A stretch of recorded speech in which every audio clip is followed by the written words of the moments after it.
Welcome to Pure Nintendo's 10th-ish podcast. I don't know what number it is. Something like that. Is it even the 13th? That's what I titled it. Yeah, it's the 13th today. Okay, at least I titled it right. On Pure Nintendo's Koopa Kast on March 13th, 2 days after 311 Day. Dun, dun, dun. I'm joined here by J Money, Alex Shramky. Shramky, and Kevin Clyde. I want to start out by asking you guys, what is your favorite Pixar movie? And I'll start with J Money. Toy Story. Love Toy Story. Kevin? Oh, I'd actually probably have to go Toy Story 2.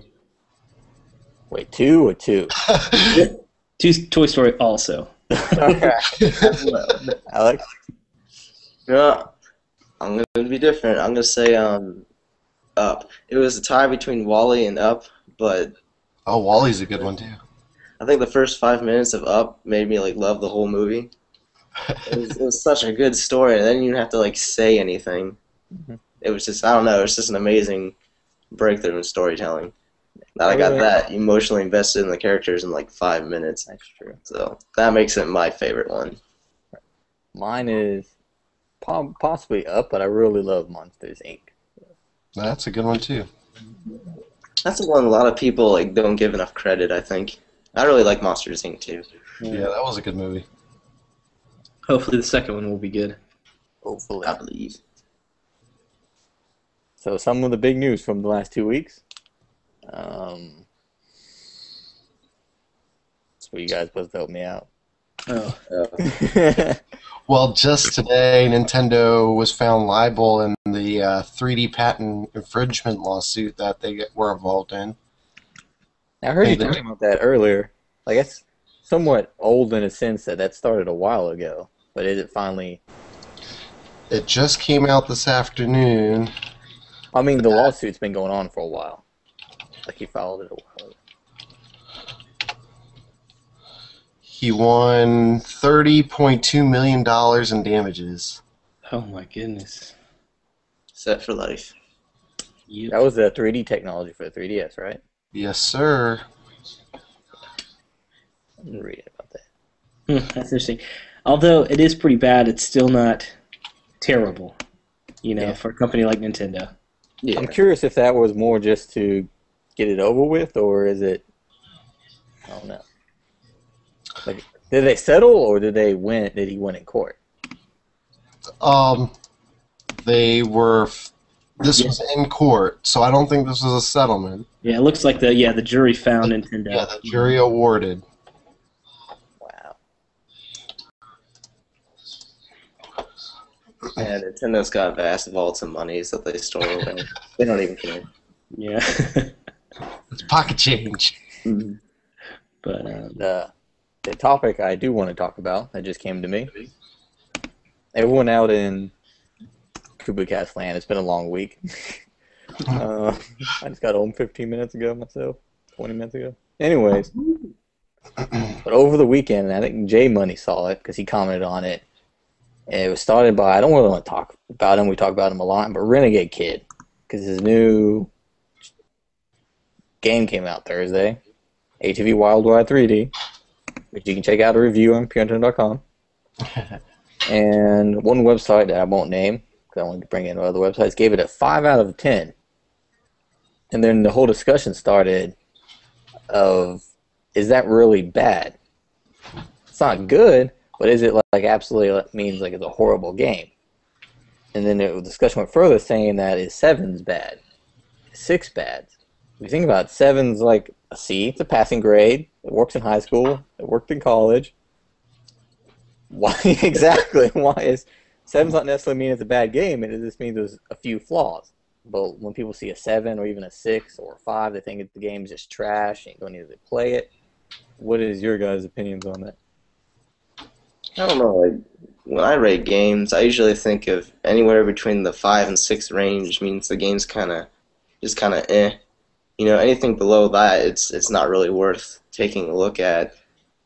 7, it's getting warmer. It's not a bad game. It's one that maybe has some flaws, but it's still worth looking at. And anything 8 and up is, definitely worth a serious consideration to play. That's always been my opinion on it.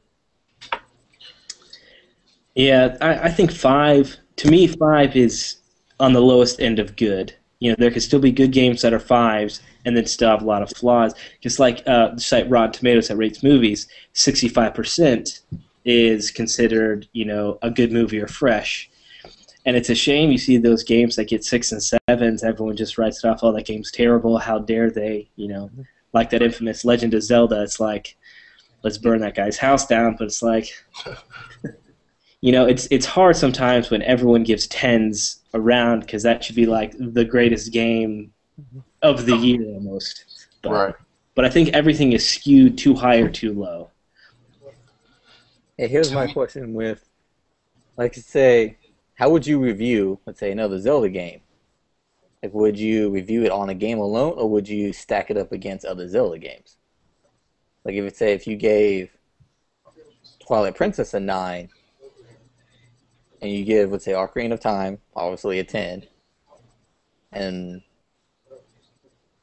a new game comes out, whatever it's going to be called, and it's not as good as Twilight Princess, what would you rate it?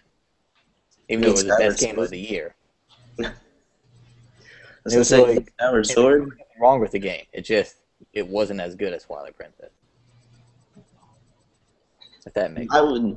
I would definitely, when it's a game like The Legend of Zelda and it's so long running, I think you do have to compare it to some of the other ones because each one kind of builds up off of the the advancements of the last one. And like I was saying, like with Skyward Sword, I think that was the perfect example because I think Twilight Princess was the better game. Maybe that's just because I didn't like Fi or Fi or however you pronounce her name. She was extremely obnoxious. And I thought the game kind of like held your hand way too much. I didn't feel rewarded for solving puzzles because they just kind of walked me through it. Where I think you had in Twilight Princess, your companion was less in the way and actually had character development. It was more interesting to me. It's an all-around better story. Yeah. And it's hard sometimes with games like God of War that just came out, the new one. People are talking about it's a great game, but they don't realize that Zelda games are less. There's less games than like God of War, but everyone talks about Zelda, the fatigue of Zelda, even though it's years and years between Zeldas. It seems like, but it seems like with Zelda or even Nintendo, it's like Nintendo. I feel like they get down-voted or down-scored a lot of times in reviews because it's like, oh, it's just the same thing over and over again, even if it's 4 or 5 years later. Yeah, that goes on like with Call of Duties. Like Call of Duty's last few have been getting 7s through 10s. Are they all really that good? Are they? I mean, are they? Let's say I don't know what the score of this last one is. Let's say I don't know if Black Ops 2 got a 9 and then Black Ops got 8. Is Black Ops 2 better than 9, or is this just what they gave them? I mean, Black Ops. I don't know. And ratings are so subjective. Like, I'm going to find certain things that I love in video games that people are going to hate, and so I'm going to rate games different than people. So, like, when I read some IGN reviews and I realize what they hate, in my mind I'm like, that's actually kind of cool. And so right there, I automatically think that view is flawed, and so it's almost like it's hard to give a completely objective review score to basically any entertainment that you have to experience. Well, and I think this is probably, I think it's come up a couple times on Twitter between a few different people, not only us, is our review scores really necessary? Well, that's my next point is rating. I read that review from that website that gave ATV Wild Ride a 5. And everything they said in the review, I couldn't disagree with because I somewhat said the same thing in mine. I had a different perspective. I don't know if you read mine saying that, to me, those flaws weren't that big of a deal. But they complained about the same flaws, and they just found it as a bigger deal and gave it a 5. And I gave it an 8.5. No, I didn't give it anything. I don't know. I'm making things up. I would have gave it an 8.5 if I had to. But I didn't give it anything. Anyways, it's interesting talking about the new review scores because, like, the website Kotaku, they don't do review scores. They do yes or no, play it. And even to the extent Rotten Tomatoes with movies, even though they have an aggregated, average score, it's only if someone liked it or not. It's not a compilation of the movie scores. It's you rate it if you think people should see it or not, and that's where that 65 to 95% comes from. So it's not the average score people would give the movie. I think that might actually be a better system. In a way, it kind of just sums out how the person who reviews it felt about it and their perspective on it. Not so much of a judgmental thing. Yeah, I guess the score would just be able to serve. How I'm trying to put this in words, it's difficult. The person's experience with it and sum up what they said about it in a score, so you get a general sense of what they were talking about. If that makes any kind of sense. Yeah. Yeah, I remember, I don't know if I was telling J Money or Alex when they first started I remember, I tried to look for it, I don't remember what the game was, but I reviewed a game a couple years ago. It was for kids. I gave it a 7.5. And if you look at all the other reviews, they're 4 or 5s. And the reason I gave it 7.5 because for what it was, a kid's game, it wasn't a bad game. It was well done, there was no big bugs or issues I had with it. I didn't enjoy it because it was for a 7-year-old. But that doesn't mean it was a bad game. So that's what I think. A lot of reviewers kind of miss, that perspective. It's all right, some people say, oh, it's a kiddie game, and they'll give it a crappy score, but you have to look at it in that perspective, Right. and be in that target audience. It's okay, this is for younger kids. Are they going to enjoy this? Are they going to run into problems? And mention that in your review. If you have younger gamers in your audience, this game would be worth picking up. Yeah, but because of our culture, though, we can't really give it a review and say, oh, we give this a 9 because it's perfect for kids almost. And then we give Zelda an 8, and people will be like, whoa, how could you give this Princess Pony game a 9 and Zelda an 8? Well, for what it was, this game was better than Zelda in a sense for what it was trying to accomplish. And I think it would be an interesting study to find out for websites that have official reviews compared to user scores. Because if you take, I know I'm going with movies again, if you take Netflix and you compare the average rating for movies compared to what reviews, there's a huge discrepancy of what's considered award-winning and what people consider what they like watching. Because you don't want to put some award-winning, art film and then it's going to change your whole queue. So I think it'd be interesting to find that study. On IGN, you have people that put 7s, but every gamer puts a 9 or 10. It just shows that everybody's got a different taste, And I saw this discussion about a year ago on NeoGAF. They had this long discussion. Basically, the conclusion was that a review should be about the reviewer's experience. Talk about how you felt, how it was going through it. Did you run into any bugs? Did what it was trying to accomplish? If it's a sports game, did it actually feel like, for instance, Madden, did it feel like a football game? Was there weird glitches? That's what they want to know. They don't want to know, oh, this sucks because I hate sports games or whatever. When you were saying that, James, I was like, let's take it a step further and what is the reviewer going through in that time of his life? Exactly. Tragedy, and the game is about tragedy. Is it going to be more impactful to him? And I know it's not going to work that way, but it's fascinating because certain games I'll relate to more if I'm going through a similar thing at the time. Exactly. There should be taglines on the reviewer's name. This reviewer just went through this, and this last week. Broke up with his girlfriend. Dog died. Just a reader discretion blurb before every review. Here's some background information. Well, then it would get to the point where some tragic game comes out, and you're like, all right, who's going to break up with their girlfriend this week? So we have to get this review out. The sacrifices we make. Mm-hmm. So do you think the industry could change to drop review scores? I think it should change. I don't know if it will, but I think it should. Yeah, I agree with that. I think it should. I honestly don't think it will. It's rarely you're ever going to have a uniform idea of people just dropping review scores because there's someone out there that still likes it and requests it. Mm-hmm. Because a lot of times, find a happy medium, I think. Sorry, I was thinking about the question. I think it'll take us a little while, but eventually we'll find a happy medium where we can still rate the game and maybe not have an almighty score that people judge against.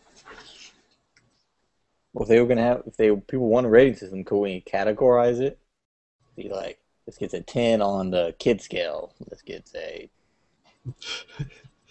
I like that the 8 kids do. on the epic scale. With Zelda games and all that. It'd be worth a shot. Might help people get in the right mindset when reading a review. Yeah. And it'd be interesting if in 5 years, when video games keep growing, if we will review games differently in the sense of we're not just going to go, but okay, graphics, gameplay, those 5, 6 staple things everyone reviews. What if it's more like, I can't even think of anything, what if it's more in depth of, again, I really have no idea, but I feel like we're all stuck with the typical, like I said, graphics, gameplay, audio, just checking those lists off. Mm-hmm. Yeah, to me, that's boring for review. I like to talk about the parts that I really enjoy, Like say, oh, this was really executed well, and I think it also depends on the game. Like, if a game is gloating that it has the best graphics in the world, then you can go, okay, yeah, the graphics were really that good, or they suck. Or, like, going back to the Wii, like, the only time I really talked about Wii controls was if the game actually had a big use of Wii controls. But if it was just had, like, every once in a while you waggle the Wii mode, then it doesn't really count as Wii controls. But if it was a big use of Wii controls, then like, okay, yeah, they tried to use the Wii controls for this, this, and this, and this, it didn't work. So to me, some of it works on the game. Yeah, and then also some of it's hard because let's say a game is revolutionary or it does something amazing like graphics like Crysis, but really if you look back on it, to me, that game kind of sucks. No offense to everyone who likes it. I'm not trying to... the first one was... But it's like it's just a typical shooter that happened to look amazing at the time. And so to me, it's like something that's revolutionary, but then in a couple of years, like, every other game does that 10 times better now. You don't look on it as fondly, but still the reviews are still 10s. Also, you've been reading about that SimCity stuff. Mm-hmm. People were giving amazing scores until they got to server issues, and they dropped the scores. And so usually 9 and 10, it was dropped down to like 7 and 8. Yeah, that's what was going to be my next question is like, should that... Yeah, you should recant your review and update it and be like, hey, okay, now that it's out, there's server issues. But the game's still a 10. Still a good game. Yeah, and so like some people dropped it all the way down to like 3 or 4, and it's like, well, that's going to be its mark for the rest of its life unless you change it back, which should you be changing it back and forth is the question. No. And since we're on review scores, have you heard those companies that say their employees get bonuses if they get an average score of over 9.0? And because so like certain games, I think it was Dead Space 2, it became famous because it was like 8.9 or 8.8, so none of their employees got those bonuses because it didn't achieve that. So it's like, even though it's subjective review scores, it's like it still affects people's lives in that situation because companies are doing that. Mm-hmm. We never do that. That just doesn't seem right to me. You should be focusing on making your game work well and not focusing on just trying to get like a good score. But that's where that could be another case with dropping the scores, because then it opens up the reviewer to actually just lay into it. Well, and the whole server issue thing, that can happen to any game. But that goes like perspective again when you think about it, because like say someone like me who enjoys the single player experience more than online, server issue wouldn't bother me. But no, that's the thing is that it was always online. Yeah, it requires you to have an no one could play. Oh, okay. Yeah, the guy at work got it, and he got it launch day, which was Tuesday, and he didn't play until Friday. Was the first time he played. And what sucks though is honestly for the next 2 or 3, even 4 years, we're going to have that issue. You're always going to have server issues. You're always going to have some sort of issue with online games, whether it's multiplayer, single player. Mm-hmm. It's going to happen. So it sucks that when this happened, you literally couldn't play the game. But that's the way the internet works, people. Yeah. Did you guys catch the spin at the CEO? Is it the one where she was where she gave away the free game? No, it was. I still can't believe this. Like, this will make you dizzy. It was that literally was like, oh, the reason that all the people couldn't get on is because no one wanted to stop playing the game. People just kept playing the game, and the servers were full. Oh. I like it. That is ridiculous. I thought you were talking about. Did you hear about the lady where they announced the free game? No. It was really cool because it was very down to earth. They're like, honestly, we screwed up. You know, we made a mistake. Some of you couldn't play the games. We're offering this free game if you bought it in this week. So it's like, we screwed up. We're working to fix it. Hopefully over the weekend we'll have X amount of servers up for everyone to play. But again, we are sorry, and we're actually going to bribe you with this free game, so don't go away from our product. Because that's literally what they said. Look up the press release. It is awesome. Because it's like, as silly as it is, that's what I want to hear sometimes. I don't want the typical PR response, like James said. Yeah, look. And it happens, So better to even think about it. Well, my thing is that even if that was true, what you said, that is because no one left the servers, they should have known better. They honestly should have known better. Well, go ahead. I was gonna say, why you only have like one major server because SimCity's a huge game. My uncle, who's like almost 50, loves SimCity. He probably bought it. Like SimCity's been around for 2 decades at least, and so. So why do they require an internet connection? Is it like a Pirating. a DRM thing? Yep. And so a lot of people protested. There was even whatever that change.org protest where you could sign up to stop it. But, is it EA that makes or that publishes that game? Yeah. Yeah. I mean, pretty much all their PC products have that DRM stuff. So it's like you can fight it, but it's going to happen until they stop. So. And they're not going to stop. Internet pirates. You ruin it for everybody. I always enjoy destroying SimCities. That was the only way to appeal to me for playing those games. Yeah. I think it would be cool if they had downloadable content where they kept updating disasters. Like, they kept getting more unique. Like, I think it's cool they have the lizard that destroys your city this time. I think that's pretty cool. But, like, I would like, I don't know. I can't think of anything off the top of my mind. Like, add different things in? Yeah. Do they have any, like, special campaigns where, like, the sole mission is like to destroy a town and it automatically like tries to keep rebuilding itself, and say you have a goal to maybe cause this much damage and destruction, like a certain monetary amount, before the town gets completely like destroyed, so you have to be strategic about what disasters you put in. That would be a lot of fun. But when you said that, I thought of something too. They should combine SimCity and StarCraft. So you build these huge cities and then you attack your neighboring city in these giant wars. Or you can team up with them and attack someone else. And then you attach Spore and you take over the whole world, and then you eventually take over the solar system. So space version of Civilization. I like it. Yes. I actually have never played Civilization, so... You've never played that game? I've actually seen James play it, or was it Josh? One of you guys played in college. It's probably Josh. I played it, but I don't think I played it in college. I haven't played it in a long time, so... Is it pretty fun? Because to me, it was like the Risk of SimCity. It just seemed like it took forever, and it was a little boring. But again, I've never. That's played about right. Yeah. It does take a I played time, and it is a lot like I Risk. played Civilization 2, which was a little more fast paced. Like 3 and I guess 4 is out. Like those got very slow. Like 2, you could speed up, and it was less graphical power. It was more just like pieces moving around. There was no animation, but it was a lot quicker than some of the 3 and 4 has gotten. Oh, the big news, just scrolling through, the new Assassin's Creed 4 was announced since our last Koopa Kast. What's you guys' impressions of that? I'm pretty excited. Wait, hold on, Kevin. I want to ask you this. What did you think when you heard Black Flag? Did you think of the band? Well, yeah, I mean, I thought of the band. I think they should come out at Ubisoft's press conference on E3 and perform. But all right, go on.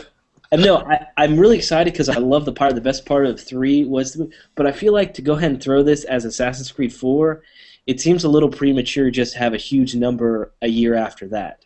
The third one came out. So I feel like it's just going to be just like 3 graphically and everything, just a new campaign, a new style, instead of a huge upgrade. That I feel like the numerical the numerical value should, like Grand Theft Auto 5. It's a 5 because it's a big change. But They have been working on this one for a long time, though. mhm. In 2 years, maybe? No, I think it's over that. I want to say it's going on 3. 3 years, yeah. 'Cause it's a different team that did 3. But did you hear about that tease they had in Assassin's Creed 3 about it? Yeah.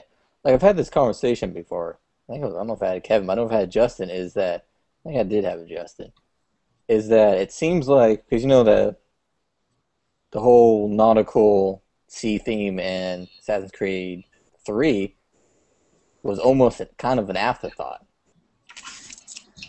And my thought is that they had this pirate nautical theme, Assassin's Creed, and they decided to throw something into 3 to see just the reactions of people. And it reacted very well. And that's why they announced it so early. Well, you read the story about how they came up with the sea thing, right? Mm-mm. It was basically they were working on Assassin's Creed 3, nothing to do with sea, and then 1 or 2 guys was toying with this kind of idea on the side. It's like, okay, how can we make this cool? So they got this really low-quality ship battles, and everyone just kept playing it over and over again. And they said, okay, let's invest a lot more time, and it was later in the development, and so let's put a lot more funding into this and to build it and to expand on it. So yeah, I agree that 3, they're like, okay, let's get it out there because it makes sense, but we'll master it in 4. Mm-hmm. But because there was no reason for them to announce it last month. I just think because the reception was so well with the sea battles, like, well, here we go. Let's go ahead and get the hype started now instead of wait till E3 or whatever. yeah. And I'm wondering the look of the game. I wonder if it will be very similar to the 4. I mean, to 3. Because I wonder if, it's going to be on the PS4, whatever, the Xbox, if it's going to look amazing or if it's just going to be a scaled version of the Assassin's Creed 3. I wouldn't expect too much from it, just because they're going to be new systems, and they won't know what to do with the new hardware until they experiment. So it'll just be like any other early game for a new system. It'll still look nice, but not amazing. Yeah. But are you guys a big fan of Assassin's Creed games? I enjoy them. I wouldn't say I'm like a huge fan, but I've been following the story. Okay, well then, go ahead. The third one is the first of the Assassin's Creed games that I've played, and I like the single player, but the multiplayer is what I've played the most out of that game. Yeah, well, what I was going to say is, to me, I feel like, and Alex, this may not be for you because you really like the story, I feel like they should get rid of the future aspect of it, and I wish they would have just made a pirate game.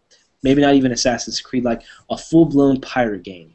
It has nothing to do with the future. You go, you build up your ship, maybe you eventually get a fleet, you take over a cove, you build it up with supplies. It's just entirely pirates.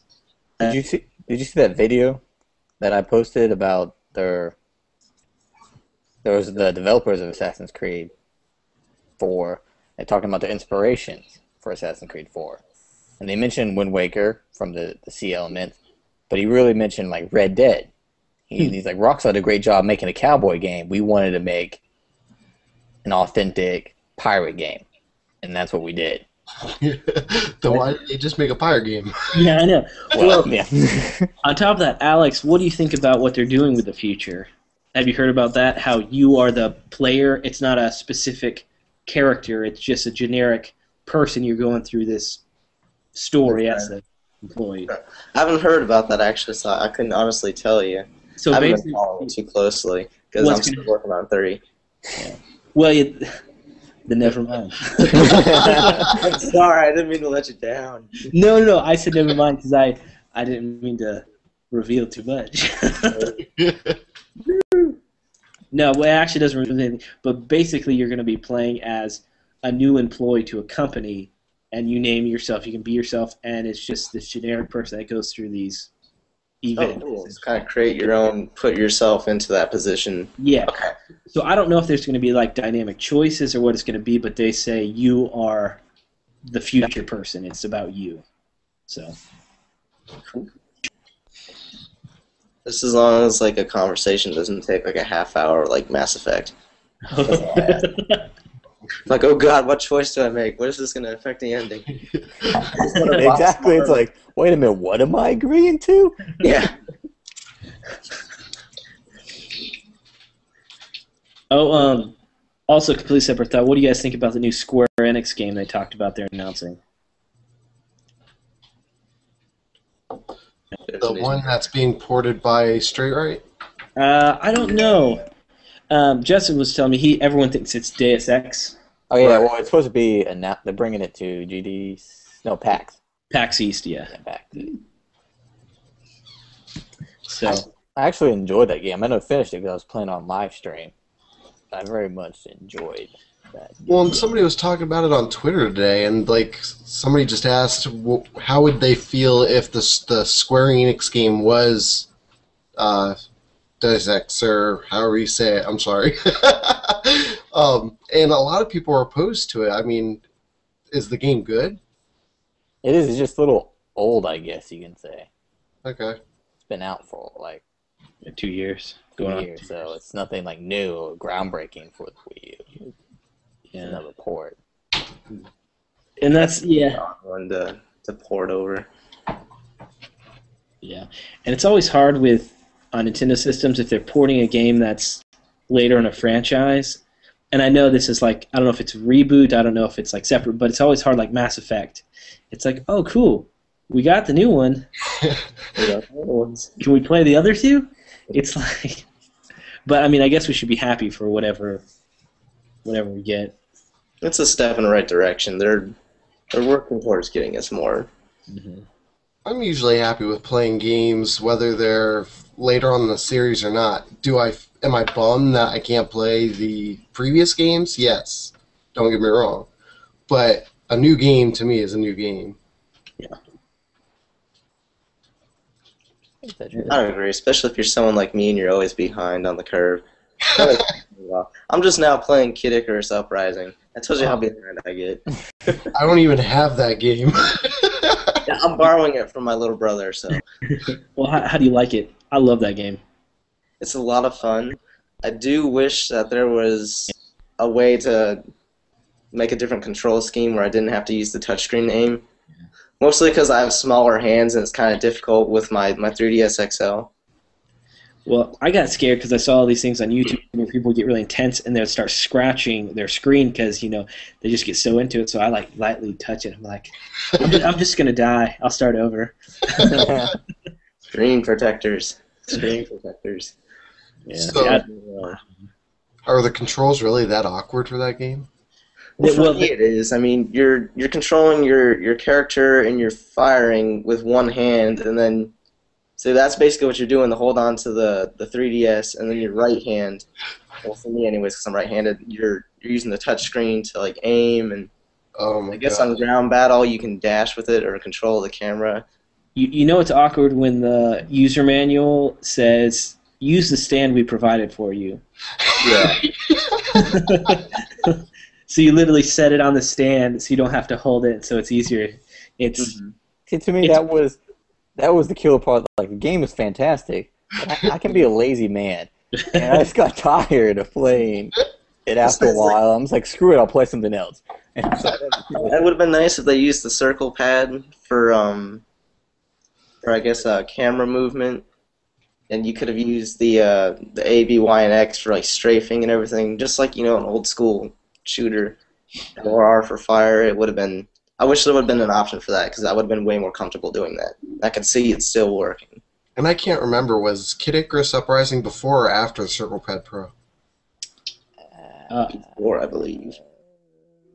Yeah, I actually don't know. Because if it came out after, my question would be to them, why didn't you use the Circle Pad Pro? it did. I think it did for left-handers. Anyway, This is kind of going off topic, but do you see that video where someone made that Wii U video of what Wind Waker would be like? No. It was really cool until they talked about using the stylus to control Link, like on the DS Phantom Hourglass and Spirit Tracks.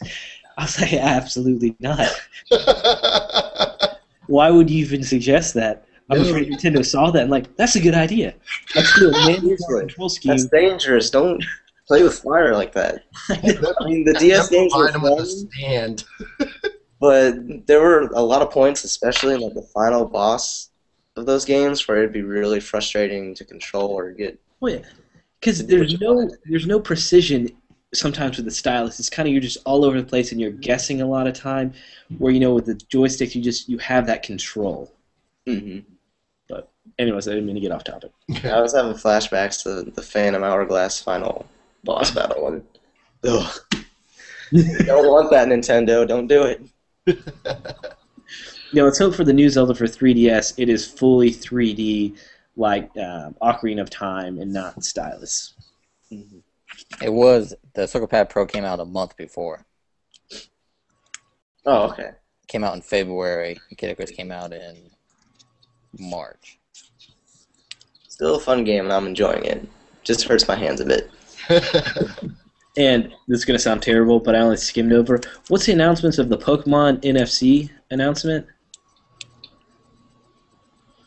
That is, I believe, Pokemon Rumble U or something like that. Okay, so they're literally going to have like little creatures, like statue or figures or something? I believe so, because I saw it, but I didn't really read into it either. Are we talking like a Skylanders type thing, or? Yeah, that's what it sounded like, but I briefly scanned it as I was leaving work, so I didn't have a chance to read it. But I think if a Pokemon did that, granted it's a Rumble, you say, but if they did it for the main series, that would be insanely popular. See, here's what I was thinking. Like when they announced like the AR for the 3DS, my first thought would be for Pokemon. It's like, okay, they need to make a new set of Pokemon trading cards with the AR function. Yeah. And I was like, why haven't they done that yet? I don't understand why they don't do that. Even if they do the NFC, if you buy other games, you get like mini figures in it, like a random figure. And I think that would be huge too, just keep people collecting them and then have them work for future games too. And so it's not like once I'm done with this series of games, it's not going to work in 2 or 3 years. Because that would be terrible. But what would be awesome is if you're literally collecting the Pokemon physically. And I think that would be kind of cool. I'm such a sucker for that kind of stuff. My poor bank account would be empty all the time. This says that it will use a line of physical Pokemon toys. Well, there goes my money.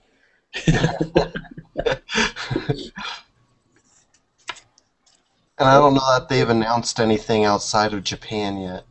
Oh, okay. Interesting. It says launches in Japan on April 24th. So I'm still safe for now. Okay. That's pretty good, though. I want a Kingdra action figure. That'd be awesome. He's like one of my favorites. So what have you guys been playing? Our last topic. Kevin? I play some Paper Mario. That's pretty much what I've been playing the last few weeks. And that game is awesome. Although, have you guys played it? Yeah. The RPG... A little bit of it. Sorry, go ahead. I said I played a little bit of it. We're talking about Sticker Star, right? Yeah, Sticker Star, sorry. It's a shame because the RPG elements are taken out of it. So it's not like you grow levels, you get stronger, you just get better items, but then you use those items and you're back to normal. So it kind of... I miss the leveling system like that where you get better defense, you get better attack, you still get better health, but I miss those RPG elements.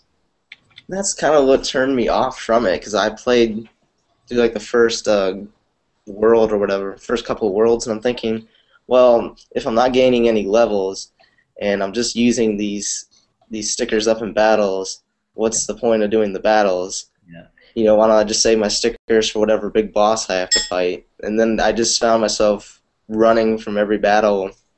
I'm similar because I like hoarding things in games. Like I like collecting, and it's like, well, I don't want to use these amazing things because what if I need it somewhere else? And so I just barely make it through the whole level, and then I use them on bosses. So I just keep hoarding these powerful weapons, and then I just still don't want to use them. So it's that tug and pull. I just don't I like the original, but this one is pretty good. But visually, it looks amazing. Yeah, I'll agree with you there. It did look really nice. I just think it was an interesting experiment. It just wasn't. I shouldn't have called it an RPG or something. Yeah, no, I agree. And it's difficult calling it a Paper Mario. I wish there was some way they could have changed it just because I miss those RPG elements. Justin. Yeah. Gavin, hey guys. Oh, sorry, I'm late. What game have you been playing this week? I've been playing a little bit of Harmonite, and what else? Oh, Fire Emblem. Still playing Fire Emblem. You'll always be How playing are Fire both Emblem. of those? Because I've been looking at both of those. Yeah, Fire Emblem is really good. The only Fire Emblem I played before was the GameCube one. I didn't play the Wii one at all. I've never played one before, so. Yeah, they had some on the Game Boy Advance, but I never played those. But it's pretty fun. I've been liking it so far. So What about Harmonite? Harmonite is pretty good. I'm digging that. I'm not sure when it's supposed to come out. There was some embargo on it, but it's very cool, and everyone should get it. Yes. I'll be getting it when it comes out because it looks like a lot of fun. Yeah, it's very different. It's just kind of funny playing it, and you're looking at all the graphics and visuals, and you're like, these are the same people that do Pokemon, and it's just kind of interesting. It's not the game I would have pictured, that they would do. Mm-hmm. It's fun. Hey, Money, what have you been playing? What have I been playing? Mm-hmm. I've been playing Runner 2 and Kerploosh on the 3DS. Nice. Yeah. Yeah, how is that one? Kerploosh? Uh-huh. I'm not going to get too into it because I still got to review it. But it's a good time filler. Like if you have a little bit of time to, you want to play something but you don't want to get too involved, it's good for that. But I was looking forward to playing the game, and I'm not too disappointed, but it didn't live up to my expectations. So. Gotcha. Alex, what have you been doing? Well, I've been playing Kid Icarus Uprising because I'm super late on that.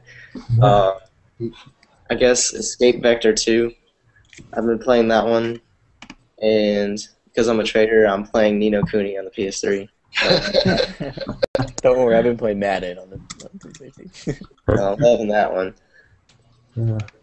It's just good stuff. Yeah, besides Madden, I finished playing ATV, Wild Ride 3D. Mhm. It's a good game. Playing some Runner, some Cave. That's about it. A little eShop games, basically. They're all enjoyable. Yeah.